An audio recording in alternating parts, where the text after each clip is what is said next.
Welcome to this week's episode. I'm Paula Williams. I'm John Williams. And we are ABCI, and ABCI's mission is to help all you ladies and gentlemen out there in the aviation world sell more products and services. Absolutely. So this week we are talking with Nicholas Mangold, who is a product specialist at the fast-growing marketing automation software company, SharpSpring.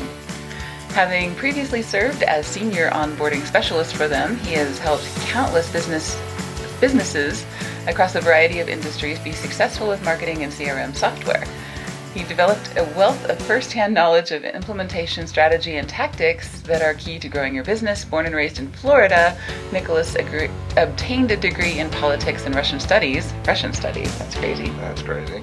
Yeah, from the University of Florida, and most recently a master's in global communication and digital strategy. There you go. His quest for obtaining knowledge and sharing what he has learned has brought him here today. And more personally, Nicholas is our guy at SharpSpring, who helped us get set up and solved all of our problems, and is constantly at our beck and call, being probably some of his higher maintenance clients, right? Unlikely, but likely. Right, exactly. So we're going to be talking with Nicholas about aviation marketing software, marketing software. Marketing software. Most of his clients are not aviation, I guess. No, they are not. Right. And this week's episode is brought to you by our Aviation Sales Basics course. This is actually something that we developed because of a need that we were seeing in the industry as we were doing marketing consulting. People could be getting leads coming in and then not know what to do with them or not feel comfortable picking up the phone and talking to them. That's a fairly common phenomenon, you think? Exactly. But now, once they go through the course, they know what to do. Exactly. So the intention of the course was to spend 12 weeks or 12 units. Some people can go through it in 6 weeks or even in a couple of days if they're really motivated. But up to 12 weeks, it's an at-your-own-pace kind of a thing. And they learn the basics of a sales process, the basics of a sales call, how to feel comfortable in a web conference, how to feel comfortable on the phone, all of those things that a lot of the folks that are not good at sales, it's really just a matter of learning some basic skills, right? So it can be learned. If you can follow a checklist, you can learn to sell. Everybody's in sales, whether they know it or not. Exactly. So our next Aviation Sales Basics course will be opening on August 1st. So if you want to reserve a spot for you or your people, you can reserve your spot, number one, by joining our Aviation Sales and Marketing Lab. Exactly. Or number two, if you want to join just the course by itself, or you have some folks that you want to enroll in the course, it's $499 a person, which is a bargain if you consider some of the results that people get from learning how to sell, right? In this market, typically one sale pays for the course. Exactly. Great. So thanks for joining us, and let's go straight to the interview with Nicholas.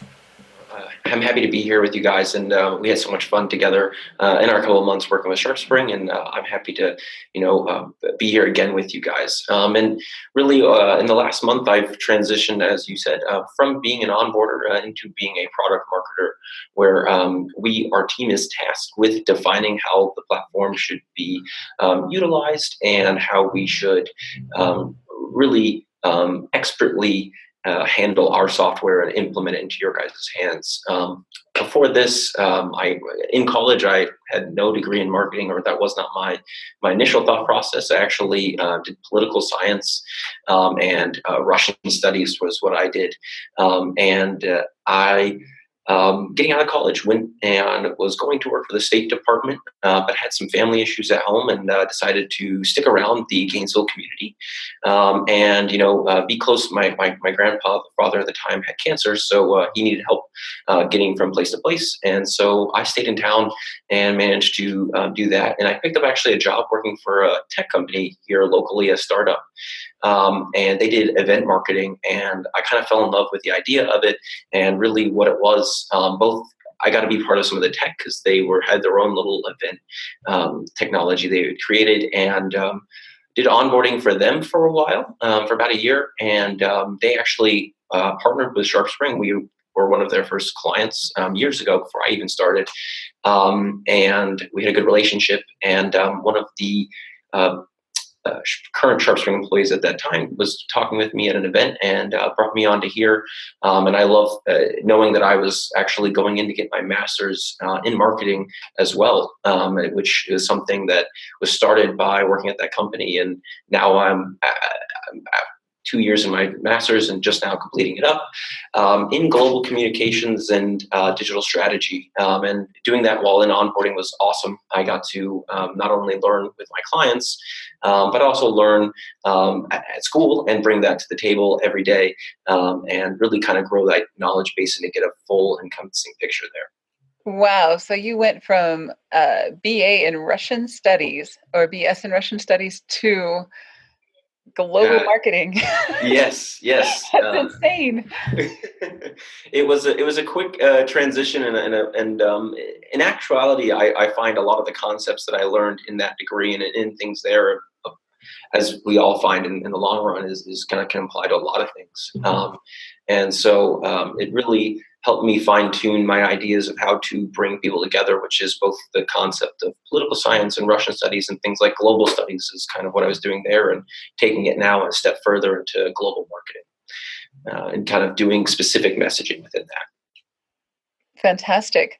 So, this is probably one of the better onboarding experiences that we've had with any company. And one of the things that we really recommend to our clients is that they have a great onboarding process. So maybe you can tell us a little bit more about, the customers that you like to work with. And I know you're not on the onboarding team anymore, but it is a big part of the SharpSpring product. It is, and it's actually even evolving day in and day out, even right now. While I'm not in it, I am still actually part of training them and getting them up and running.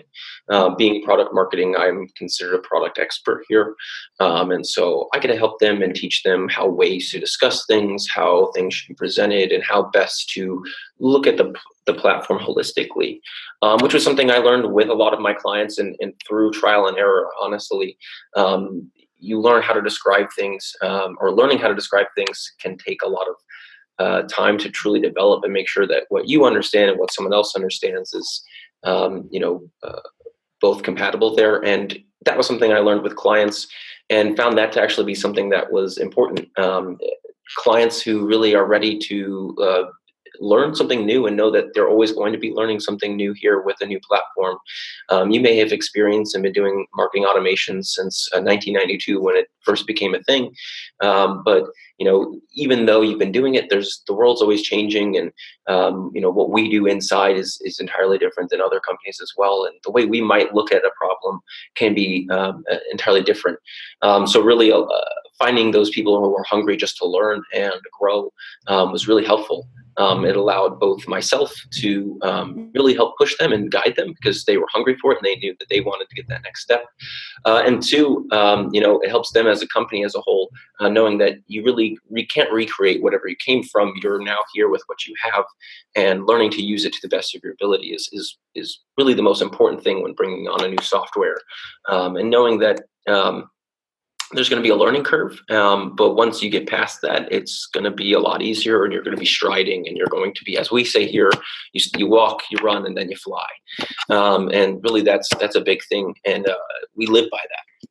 Yeah, that makes perfect sense. So your most successful customers are the ones that are coming in with an open mind and some optimism and curiosity. Yes. Curiosity is key for sure. You never want to stop learning anything. And to me, for specifically, I took bringing on clients as a learning thing for myself as well, because you guys have new ways and new ideas that I would not have thought of personally. So maybe you want to use a visual workflow in a way that I had never thought of, but I could probably help you do that, or specific email cadences or specific ideas. And that's kind of the fun part, is being a product expert in that way means that I know everything, and now it's just how do we make it fit you guys? So we have to work together to do that. Right. That was one of the things that really impressed me is you were like, add me to your email testing queue so I can see how you're screwing this up.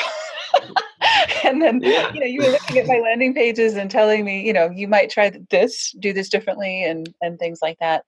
but you were learning about our company, or willing to take the time to learn about our company, as well as teaching us about SharpSpring. So that was pretty cool. Oh, good, good. I'm glad we both enjoyed that. Then it was fun for me too. Cool.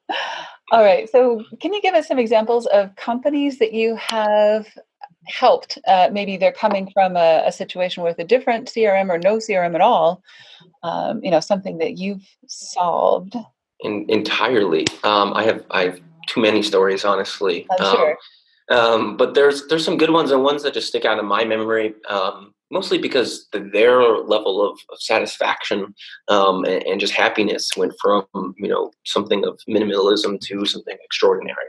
Well, I had a client about, I don't know, 6 months ago. They came on, and first things first they wanted to do is just get forms set up, which is a big thing, and that's usually my first thing to go into as well. I mean, that's how we get contacts. We start filling it out and get their information. Digging in with them, I found they only had one contact form on their website, and it was actually kind of difficult to find. And I just discussed with them, hey, look, why don't we just create one form and throw it a couple different places? Maybe you guys can add a widget in the little corner for them to just put their information in. And they're like, oh, that's kind of a good idea. Maybe we should do that. And we kind of also change a little bit of some of the questions they asked to help build some profiling information and get in there. And they went from having 3 to 5 leads a week to having 3 to 5 leads every day, filling out that form. And another part that I actually even failed to mention, this isn't truly important, is they actually had someone that was sitting there and would respond as those forms got filled out. So they would get a notification, and their job was to go get on their laptop and make sure that they send an email back within 15 minutes, which that's unlivable almost. And so we immediately was like, hey, look, generic email, let's put it up. Let's just say thank you. That's all you guys need to do.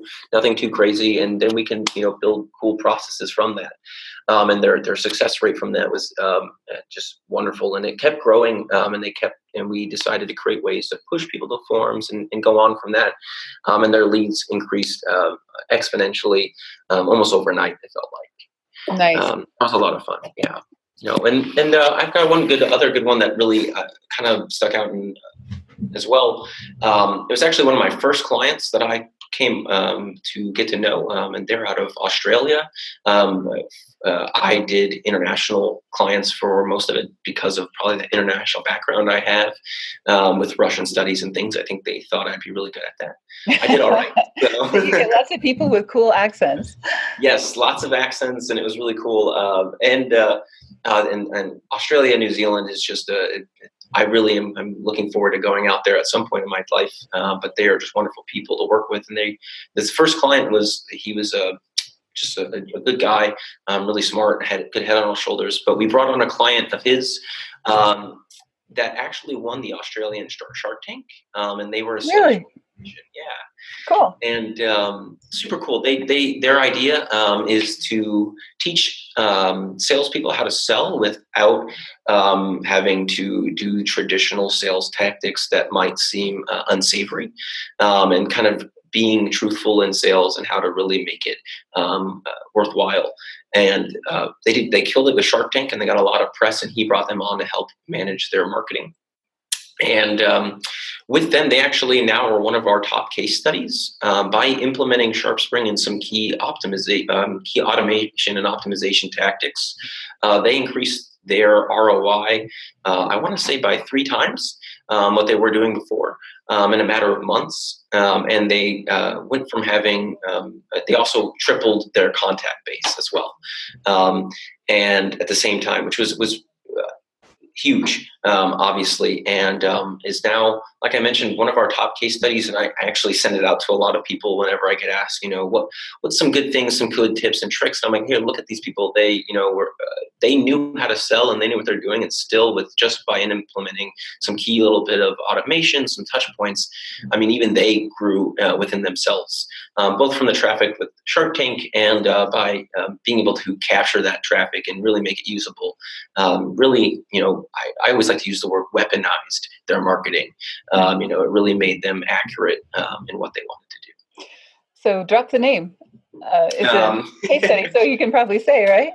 Yes, yes. Their name is, the Matt Black brand agency is the one who is the agency that I brought on. And, ISR training is the client's name. Wow. And they've been doing really well. Cool. Yeah, that's something that a lot of our clients might be interested in because they like the non-salesy sales uh, strategies and things like that. So Right. They've got this a swish methodology is what they've titled it. It's selling with integrity and selling honestly. And they've been doing really great with it and really owning that space. nice. Cool. Okay. Any advice for people starting with or struggling with the CRM these days? Yeah, I've got tons of advice, but the things that I find the most prevalent and the things that people honestly don't know to do, or just it's kind of new, honestly, is contact databases and managing both your old and contacts and bringing them into a new system. Um, is important to, or it is important to clean that data up and make sure that these contacts are actually contacts that still are wanting your information and your content. In today's world and as it's changing, um, there are new rules and regulations on emails and what we can send to them and what will end up in that inbox and what we'll be able to do with them. And um, with these new rules, there you now have basically a credit score with your domain, and it looks at how you send to all your contacts. And with that in mind, if you are sending to people who no longer exist or who are bad emails or spam traps, that actually hurts your credit score and you'll be decreased. And some platforms are our competitors, and some of them they don't tell you that you are hitting spam traps. They don't tell you that you are sending to bad senders, and you have no idea. And with that, what they do is they put you into a new IP pool for your email sending that has just a bad status. And so when you send emails, your emails are less likely to get delivered. Right. And by paying attention to that and by cleaning that up beforehand and kind of just getting that ready to go, that's going to make sure that any email, if all emails possible, will end up in that inbox, which is what you want. I mean, you work hard to develop all these beautiful leads, and maybe you've had them for 25 years, but maybe that's the email's gone or that person no longer exists, and you can get rid of it. Why keep emailing to them at that point? They're really of no use to you. So really learning to ways to clean up your list, going through services, whether online, and you can find many of them out there, or going and doing it yourself. Your salespeople work with them, or your account managers, or maybe you just know, or go on Facebook, and you can find them. And that's just a huge thing that really can actually stump you right when you hop on. It's not us. It's not even really you. It's just those contacts and how the world works anymore is entirely changed. So we have to adapt and move into that, and really own that space for ourselves. Right. So it used to be all about the numbers, and now it's definitely a lot more about quality. And I noticed Yes. that when we moved from Infusionsoft to SharpSpring, a lot of folks that I had been emailing for 10 years suddenly showed up as not okay. And, I Yeah. had no idea they were no longer with the company or whatever. The other services just don't tell you that this is this person is not even at the company anymore. So that's Right, and it's that happens to everyone. Anyone who comes on. I mean, I've had people who've been in the same business for 30 years and bring them on. I've had people been here just 2 years and they still have spam traps and emails in there, and it really doesn't matter. It's just so my best recommendation, even if you are leaving, one platform to the next, is just clean up your list, put in a service, or if you plan to stick with the platform long term, once a year, once every 6 months, take a look in there, whether you have manually or through a service online. okay. So let's talk about the other side of that. Mhm. And you kind of did talk about this, putting a widget on the side of your website, things like that. But what's the best method for attracting new customers that you've seen? Yeah, Yeah. for attracting new customers, this is good, and puts me to the test, I'm sure. But for me, the things that I like to kind of remember here is um, the content you distribute and the brand image you want to present to the world. What makes you different? There's some great people, but one thing to great people who talk in marketing and things. But one thing a lot of them focus on is not focus on what makes you better, but what makes you different. So, what makes you stand out in the crowd, and focusing and fine tuning that with your content that you guys send out, with the things you like to talk about, with the landing pages, the way you present your whole image, whether that's even just a little Facebook ad on the side or a billboard you purchase on the street, that really matters. And that's what is going to make you stick in someone's head long term. You're always moving from awareness to trying to get them to convert right.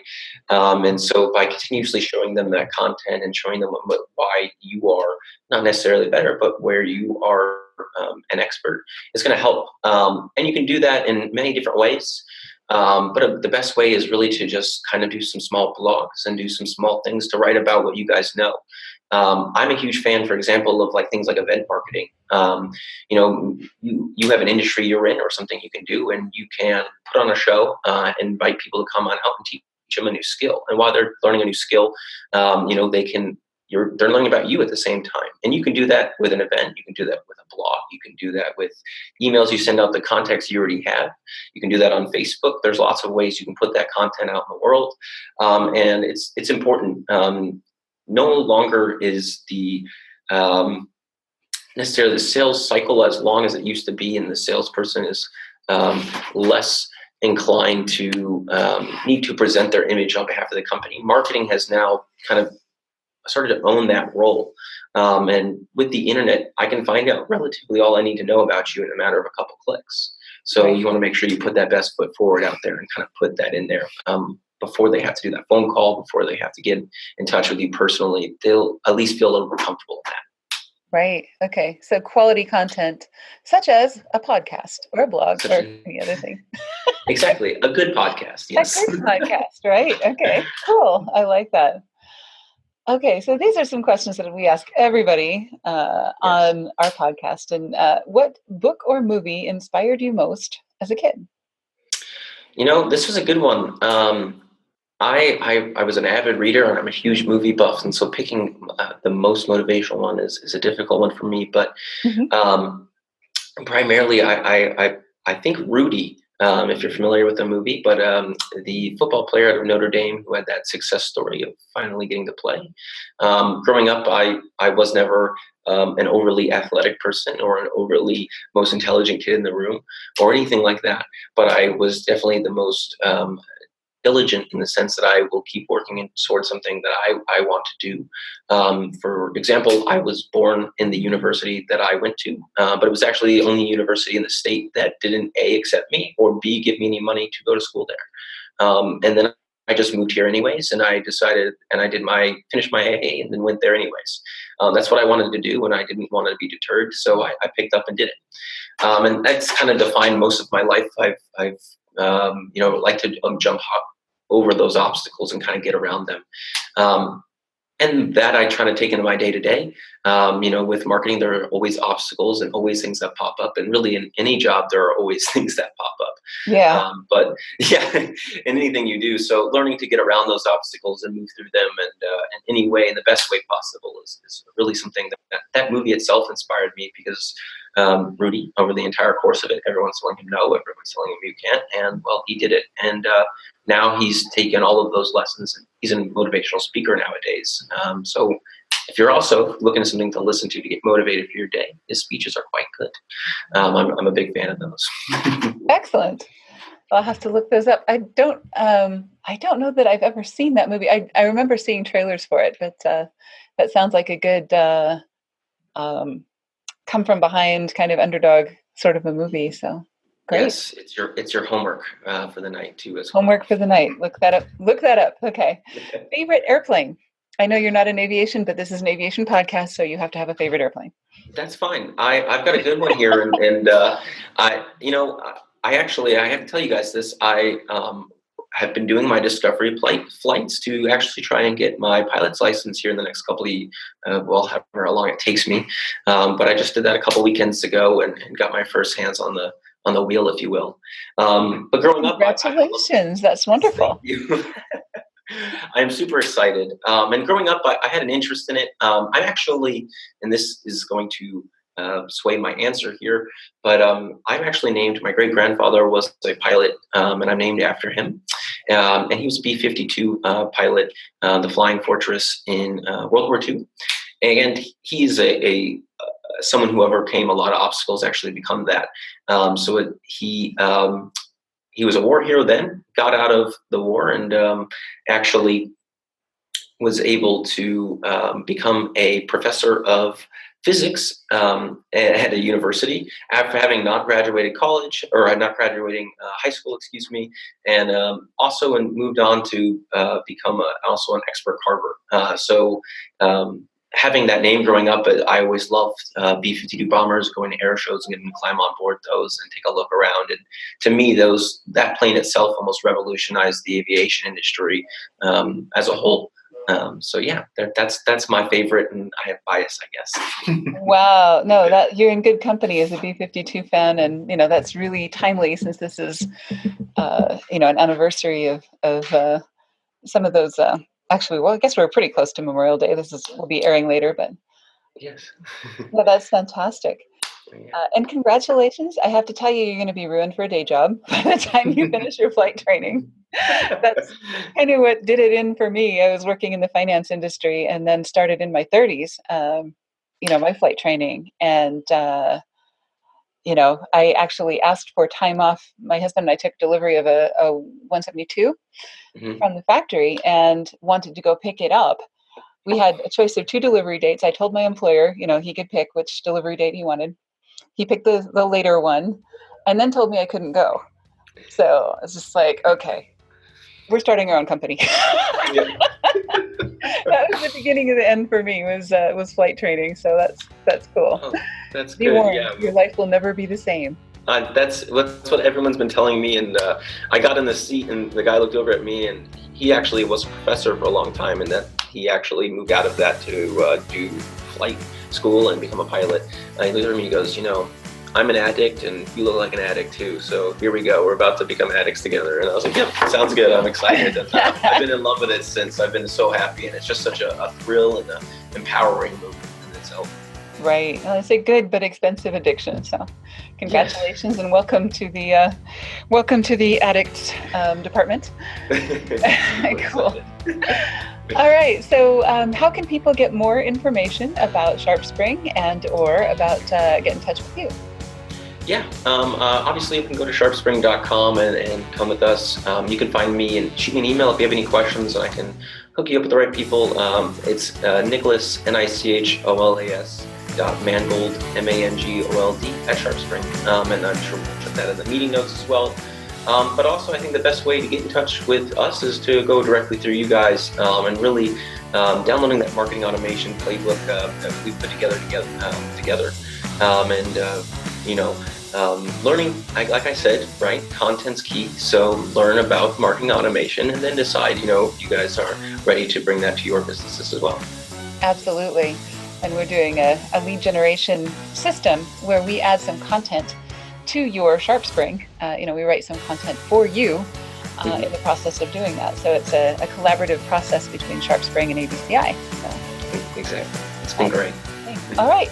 Cool. Well, thanks, Nick, for taking the time. And it's been a great pleasure working with you, of course, in the process of getting ourselves onboarded with SharpSpring and also offering that product to other people.